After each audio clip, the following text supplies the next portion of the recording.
In the summer of 2012, a quiet neighborhood in the outskirts of a small Midwestern town reported something strange. At first, it seemed insignificant. Just noises, a scraping sound coming from behind a wooden fence. The backyard belonged to a man named Daniel Harper. Daniel was 43 years old, divorced, and lived alone in a small one-story house. His backyard backed up to a narrow tree line that separated the homes from an old drainage canal. Neighbors described Daniel as polite, quiet, maybe a little too quiet. The first report came from the house next door. A woman named Melissa said she heard digging late at night. Not normal digging, slow, methodical, like someone carefully moving dirt. At first, she assumed Daniel was landscaping. But the digging happened every night, always between 2 o'clock and 3 o'clock in the morning, and always in the exact same spot. Melissa finally looked over the fence one night. Daniel was outside with a headlamp on. He wasn't digging a garden, he was digging a hole, a deep one. The next morning, the hole was gone, covered, smoothed out, perfectly level. Melissa told her husband. Her husband laughed, probably burying a dead pet. But the digging continued, night after night, and the hole was always in a slightly different place. A week later, something changed. Melissa woke up at 17 a.m. No digging, just talking, whispering, a man's voice, Daniel's voice. But he wasn't talking to himself. There was another voice, very faint. She couldn't understand the words, but it sounded like someone begging.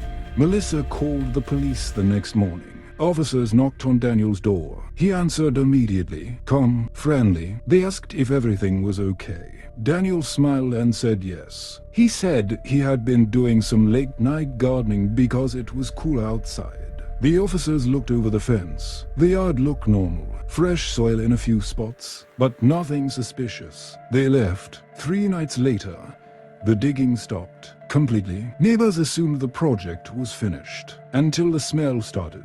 It drifted over the fence during the afternoon heat. Rotting, sour. Melissa called the police again. This time, officers searched the yard. Near the back fence, they noticed something strange. The grass in several areas had already grown back, but the soil underneath was loose. They dug. The first body was found 2 feet down. A man in his 20s, missing for a few months. Police kept digging. They found another, and another, and another. 6 bodies total, all buried in separate shallow graves across the backyard. Every one of them had disappeared from nearby towns over the previous year. Daniel Harper was arrested that evening. During interrogation, he admitted something disturbing. He didn't bury them all at once. He buried them slowly. Over months, neighbors later realized something else. Every grave was dug exactly where Daniel had been digging that night. And Melissa's fence camera revealed the most chilling detail. On several nights, Daniel wasn't digging alone. There was another person standing in the yard, perfectly still, watching him dig. Police never identified that second person. Daniel refused to explain who it was, and the footage was too dark to see their face. To this day, the backyard remains empty. The house has never been sold, and the fence camera that recorded those nights still sits in police evidence storage. The final clip shows Daniel digging one last hole, then suddenly stopping, looking directly at the fence camera, smiling and pointing behind the person watching the footage. In 1998, police in a rural neighborhood outside Phoenix responded to what sounded like a routine call. A dog had dug something up in a backyard. The homeowner was a retired mechanic named Robert Klein. Robert called authorities after his German Shepherd brought a bone onto the patio. At first, he assumed it came from the desert. Coyotes often dragged animal remains into yards, but something about the bone felt wrong. It was too smooth, too clean. Police arrived and immediately identified it. It was human. Detectives asked Robert where the dog found it. The dog led them to the back corner of the yard, near a rusted swing set that had been there since the 1970s. The soil beneath the swing set looked normal, dry, hard, but when officers pushed a shovel into the ground, it sank easily. like the dirt had been recently disturbed. They dug carefully, 12 inches down. They found a human skull. The skull belonged to a teenage girl reported missing in 1989. But Robert Klein had only lived in the house since 1994. Police began excavating the entire yard. What they discovered shocked everyone. The backyard had been used as a burial ground long before Robert moved in. 7 bodies were buried beneath the soil. All victims had disappeared between 1985 and 1992. Detectives tracked down the previous homeowner, a man named Gerald Foster. Foster had moved away in 1993. Neighbors remembered him as friendly, helpful, the type of neighbor who fixed fences and trimmed trees for everyone. But there was one strange detail people remembered. Foster spent a lot of time in his backyard. Late at night, with a shovel, police eventually located Foster living in Nevada. When questioned, he denied everything.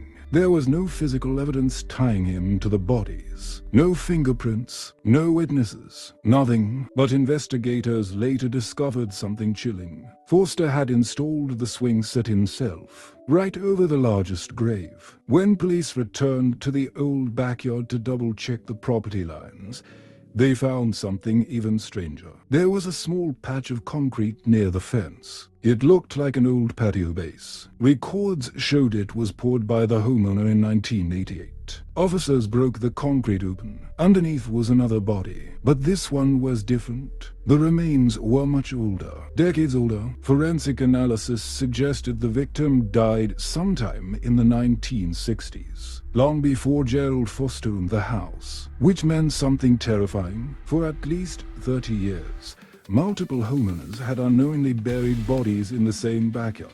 Some intentionally, some without realizing what was already beneath the soil. The house still stands today. New owners live there, but according to local records, one rule has never changed. Every time someone installs a new fence, digs a garden, or plants a tree in that yard, they call the police first, just in case. In 2017, a homeowner in Ohio installed a motion camera overlooking his backyard. His name was Tyler Mason. He installed the camera after his trash cans kept being moved overnight. Tyler assumed it was raccoons. The first week of footage confirmed it. Raccoons, stray cats, nothing unusual. Until August 14th, at 2:11 a.m., the camera activated. A person had climbed over the fence. The figure moved slowly across the yard. They didn't steal anything. They didn't touch anything. They just stood in the center of the grass for 7 minutes. Then they climbed back over the fence and disappeared. Tyler assumed it was a drunk neighbor, but the same thing happened the next night, and the night after that. Always around 2 a.m., always the same behavior. The figure entered the yard, stood silently, then left. After 2 weeks, Tyler called police. Officers reviewed the footage. What they noticed disturbed them. The person never looked around, never searched the yard. They walked directly to the exact same spot every time, like they already knew where it was. Police waited in the house one night to catch them. At 2:03 a.m., the motion alert triggered. The figure climbed the fence again. Officers rushed outside, but the yard was empty. No one was there. They checked the footage. The person was clearly visible on camera, standing in the middle of the yard. But when officers ran outside, the figure vanished. No footprints, no open gate, no broken fence, just empty grass. Investigators assumed it was a camera malfunction until they slowed the footage frame by frame. In the final seconds before disappearing, the person was kneeling, digging at the ground with their hands. Police searched that exact spot the next morning, about a foot underground. They found something wrapped in plastic. Inside the plastic was a small metal box. The box contained photographs, dozens of them, all taken in Tyler's backyard. But the photos were old, very old. Most were faded Polaroids from the early 1990s. And every photo showed the same thing. Someone standing in the center of the yard, looking directly at the camera. In every picture, the person was the same man. Police later identified him as Michael Reed, a man who disappeared in 1993. the exact year Tyler's house was built. Investigators searched the entire property. Behind the shed, they found a shallow grave. Inside it were human remains. Forensic testing confirmed the identity: Michael Reed, which raised a question investigators still can't answer. If Michael Reed had been buried in that backyard since 1993, who was climbing the fence every night in 2017? And more importantly, why were they digging up photos of themselves?